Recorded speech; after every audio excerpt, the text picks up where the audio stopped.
ഞങ്ങൾ ഇന്നൊരു ഹൽദിക്ക് പോകാൻ തയ്യാറായിട്ടിരിക്കുകയാണ്. ദേവുവിൻ്റെ അച്ചച്ചൻ്റെ അനിയൻ്റെ മകളുടെ ഹൽദിയാണ് ഇന്ന്. നാളെയാണ് കല്യാണം. അപ്പം ഞങ്ങൾ പോകാനെല്ലാം റെഡിയായി, വീടൊക്കെ പൂട്ടി, അച്ചച്ചൻ വീട് പൂട്ടി ഇറങ്ങി. അപ്പോൾ ഇത് ദേവുവിൻ്റെ അച്ചമ്മയുടെ ഫ്രണ്ടുമാണ്, അവർ ക്ലാസ്മേറ്റാണ്, ഫാമിലിയാണ്. അപ്പോൾ ഞങ്ങളെല്ലാവരും കൂടെ പോകുന്നതിൻ്റെ സന്തോഷത്തിലാണ്. അപ്പോൾ ഉഷ്ചേച്ചിയുണ്ട്, വേശുവടുത്തിയുണ്ട്, അപ്പോൾ ദേവു, അച്ചമ്മ, ഞങ്ങളെല്ലാവരും കൂടെ വീട്ടിലെത്തി. ഇത് കല്യാണപ്പെണ്ണാണ്. അപ്പോൾ ദേവു വെയിലത്തൂന്ന് വന്ന് കയറിയതിൻ്റെ കണ്ണൊന്നും കാണണില്ല എന്ന് പറഞ്ഞിട്ട് ഇങ്ങനെ കണ്ണൊക്കെ തിരുമിക്കൊണ്ടിരിക്കുകയാണ്. അപ്പോൾ ഞങ്ങൾ സ്വർണവും ഡ്രസ്സും ഒക്കെ കണ്ടു, പെണ്ണിൻ്റെ ഫ്രണ്ട്സും ഒക്കെ ആയിട്ട് സംസാരിച്ചു. ദിവ്യ എന്നാണ് കല്യാണ പെണ്ണിൻ്റെ പേര്.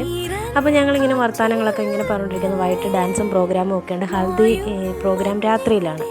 അപ്പം ഞങ്ങൾ അതിനെക്കുറിച്ചൊക്കെ സംസാരിച്ച് ദേവ് കൂടിയിട്ടുണ്ട്. അപ്പം ഞങ്ങളിങ്ങനെ വർത്തമാനമൊക്കെ പറഞ്ഞിരിക്കുന്ന സമയത്ത് ഇതെല്ലാം അമ്മായിമാരാണ്. കല്യാണ പെണ്ണിൻ്റെ അമ്മ, ചെറിയമ്മ, വലിയമ്മ.